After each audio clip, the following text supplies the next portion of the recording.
ಎಲ್ರಿಗೂ ನಮಸ್ಕಾರ ಸ್ನೇಹಿತರೆ. ಗರಿಗರಿಯಾದಂಥ ರುಚಿಯಾದಂಥ ಆಂಬೊಡೆ ಅಥವಾ ಕಡಲೆಬೇಳೆ ವಡೆ ಹೇಗೆ ಮಾಡೋದು ಅಂತ ನಿಮಗೆ ತೋರಿಸ್ಕೊಡ್ತೀನಿ. ಎಷ್ಟು ಹೊತ್ತು ಇಟ್ಟರೂ ಮೆತ್ತಗಾಗೋದಿಲ್ಲ, ಕ್ರಿಸ್ಪ್ ಆಗಿರುತ್ತೆ. ಈಗ ನಾನಿಲ್ಲಿ ಕಡಲೆಬೇಳೆಯನ್ನು ನೆನೆ ಹಾಕಿದ್ದೀನಿ. ಸಂಜೆ ನೀವು ಸ್ನ್ಯಾಕ್ಸ್ ಆಗಿ ಮಾಡ್ಕೊತೀನಿ ಅಂತಂದರೆ ಬೆಳಗ್ಗೆ ನೆನೆ ಹಾಕಿದ್ರೆ ಸಾಕು. ಬೆಳಗ್ಗೆ ಮಾಡ್ಕೊತೀವಿ ಅಂದರೆ ರಾತ್ರಿ ನೆನೆ ಹಾಕ್ಕೊಳ್ರಿ. ಈಗ ನೋಡಿರಿ, ಒಂದು ಮಿಕ್ಸಿ ಜಾರ್ಗೆ ಒಂದು 4 ರಿಂದ 5 ಹಸಿಮೆಣಸಿನ್ಕಾಯಿ, ಒಂದು ಒಣಮೆಣಸಿನ್ಕಾಯಿ ಮತ್ತು 1 ಇಂಚ್ ಆಗಷ್ಟು ಶುಂಠಿ, ಇದನ್ನು ಈ ರೀತಿಯಾಗಿ ತರ್ತರಿಯಾಗಿ ರುಬ್ಕೊಂಡಿದ್ದೀನಿ. ಈಗ ಇದಕ್ಕೆ ನೆಂದಿರುವಂಥ ಕಡಲೆಬೇಳೆಯನ್ನು ಹಾಕಿ ಅದನ್ನು ಅಷ್ಟೇ ತರಿತರಿಯಾಗಿ ರುಬ್ಬಬೇಕು. ತುಂಬ ನುಣ್ಣಗೆ ಕಡಲೆಬೇಳೆಯನ್ನು ಪೇಸ್ಟ್ ಮಾಡ್ಕೋಬಾರ್ದು. ಸುಮ್ಮನೆ ಒಂದು ಸಲ ಪಲ್ಸ್ ಮೋಡಲ್ಲಿ ತಿರುಗಿಸ್ಕೊಂಡ್ರೆ ಸಾಕಾಗುತ್ತೆ. ನೋಡಿರಿ, ಈ ಥರ ನಾವು ಕಡಲೆಬೇಳೆಯನ್ನು ತರಿತರಿಯಾಗಿ ರುಬ್ಕೋಬೇಕು. ಒಂದೊಂದು ಬೇಳೆ ಹಾಗೆ ಇರುತ್ತೆ, ಪರವಾಗಿಲ್ಲ, ಚೆನ್ನಾಗಿರುತ್ತೆ ಅದನ್ನು ಸಹ. ಹಾಗಾಗಿ ಎಷ್ಟು ಸಾಧ್ಯನೋ ಅಷ್ಟು ತರಿತರಿಯಾಗಿ ರುಬ್ಕೊಳ್ರಿ. ನೀರೇನು ಹಾಕಬೇಡ್ರಿ. ಹಾಗೆ ಬರೀ ನೆಂದಿರೋ ಬೇಳೆ ಹಾಕಿನೇ ಒಂದು ಸಲ ಪಲ್ಸ್ ಮೋಡಲ್ಲಿ ತಿರುಗಿಸ್ಕೊಂಡು ತೆಕ್ಕೊಂಬಿಡಬೇಕು. ಈಗ ಇದಕ್ಕೆ 1 ಮುಷ್ಟಿ ಆಗಷ್ಟು ತೆಂಗಿನಕಾಯಿ ತುರಿಯನ್ನು ಹಾಕಬೇಕು. ಹಸಿಕಾಯಿ ತುರಿ ಮತ್ತು ರುಚಿಗೆ ತಕ್ಕಷ್ಟು ಉಪ್ಪನ್ನು ಹಾಕಬೇಕು. ಕಾಯಿ ತುರಿ ಹಾಕಿದ್ರೆ ಒಳ್ಳೆ ಕ್ರಿಸ್ಪ್ನೆಸ್ ಬರುತ್ತೆ, ನಿಮಗೆ ತುಂಬ ರುಚಿ ಇರುತ್ತೆ ವಡೆಗಳು.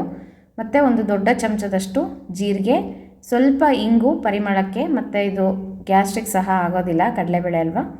ಮತ್ತು ಸಣ್ಣಗೆ ಹೆಚ್ಚಿರುವಂತಹ ಕರಿಬೇವಿನ ಸೊಪ್ಪು, ಕೊತ್ತಂಬರಿ ಸೊಪ್ಪು, ಸ್ವಲ್ಪ ಪುದೀನ ಸೊಪ್ಪು, ಅದನ್ನು ಸಹ ಸಣ್ಣದಾಗಿ ಹೆಚ್ಚಿ ಹಾಕಿದ್ದೀನಿ.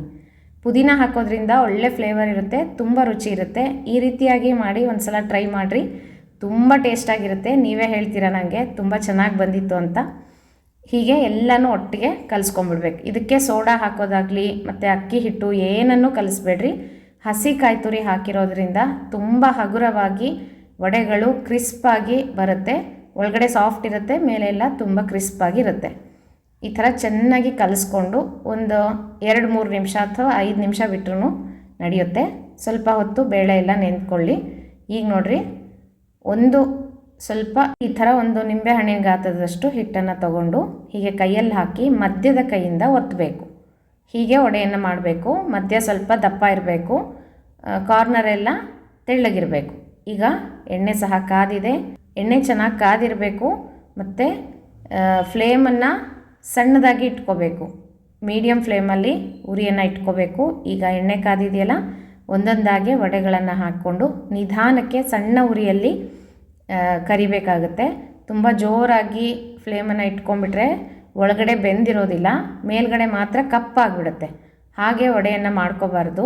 ಇದು ಆಂಬೊಡೆ ತುಂಬ ನಿಧಾನವಾಗಿ ಕರಿಬೇಕಾಗುತ್ತೆ. ತುಂಬ ಚೆನ್ನಾಗಿ ಬರುತ್ತೆ. ಗೋಲ್ಡನ್ ಬ್ರೌನ್ ಆಗಿ ನಾವು ನಿಧಾನಕ್ಕೆ ಕರ್ಕೊಂಡ್ರೆ ತುಂಬ ರುಚಿಯಾಗಿರುತ್ತೆ. ಟ್ರೈ ಮಾಡಿರಿ ಸ್ನೇಹಿತರೆ. ಸಂಜೆ ಹೊತ್ತಲ್ಲಿ ಕಾಫಿ ಟೀಗೂ ತುಂಬ ಚೆನ್ನಾಗಿರುತ್ತೆ. ತಿಂಡಿಗೂ ಸಹ ಮಾಡ್ಕೋಬೋದು. ನೋಡಿರಿ, ಈ ರೀತಿಯಾಗಿ ಒಂದು ಕಡೆ ಬೆಂದ ಮೇಲೆ ಮತ್ತೆ ಒಂದು ಸಲ ತಿರುಗಿ ಹಾಕಿಬಿಟ್ಟು ಇನ್ನೊಂದು ಕಡೆ ಸಹ ಬೇಯಿಸ್ಕೋಬೇಕು. ಒಳ್ಳೆ ಕಲರ್ ಬರುತ್ತೆ, ನಿಮ್ಗಾಗಲೇ ಗೊತ್ತಾಗುತ್ತೆ, ತೋರಿಸ್ತೀನಿ ನಾನು. ಆ ಥರ ಗೋಲ್ಡನ್ ಬ್ರೌನ್ ಆದಮೇಲೆ ಆಂಬೊಡೆಗಳನ್ನು ತೆಕ್ಕೊಂಬಿಡೋದು. ಇದು ಸುಲಭವಾಗಿ ಮಾಡುವಂತಹ ಆಂಬೊಡೆ ರೆಸಿಪಿ. ನೀವೆಲ್ಲ ಟ್ರೈ ಮಾಡಿರಿ. ಕಾಯಿ ತುರಿ ಹಾಕೋದು ಮಾತ್ರ ಮರಿಬೇಡ್ರಿ. ಹಸಿ ಶುಂಠಿ ಹಾಕಿರೋದ್ರಿಂದ, ಇಂಗು ಹಾಕಿರೋದ್ರಿಂದ ಗ್ಯಾಸ್ಟ್ರಿಕ್ ಆಗಲ್ಲ. ಕಡಲೆಬೇಳೆ ಕೆಲವೊಬ್ಬರಿಗೆ ಗ್ಯಾಸ್ ಆಗುತ್ತೆ, ಅದಕ್ಕೋಸ್ಕರ. ಮತ್ತು ಫ್ಲೇವರ್ ಸಹ ತುಂಬ ರುಚಿಯಾಗಿರುತ್ತೆ. ಶುಂಠಿದು, ಹಸಿಮೆಣಸಿನ್ಕಾಯಿ ಮತ್ತು ಒಣಮೆಣ್ಸಿನ್ಕಾಯಿ ಒಂದೇ ಒಂದು ಹಾಕಬೇಕು, ಮರಿಬೇಡ್ರಿ. ಅದು ಅಷ್ಟೇ ಒಳ್ಳೆ ಟೇಸ್ಟ್ ಕೊಡುತ್ತೆ.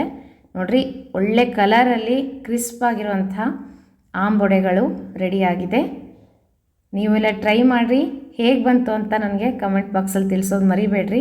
ಈಗ ನೋಡಿರಿ, ನೋಡ್ತಾ ಇದ್ದೀರಲ್ಲ, ತುಂಬ ಕ್ರಿಸ್ಪಾಗಿ ತುಂಬ ಚೆನ್ನಾಗಿರುತ್ತೆ. ತಿಂತಾ ಇದ್ರೆ ಇನ್ನೂ ತಿನ್ನಬೇಕು ಅಂತ ಅನಿಸುತ್ತೆ, ಅಷ್ಟು ರುಚಿಗಿರುತ್ತೆ.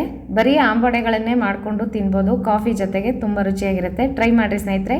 ಮತ್ತೆ ಸಿಗ್ತೀನಿ. ನಮಸ್ಕಾರ.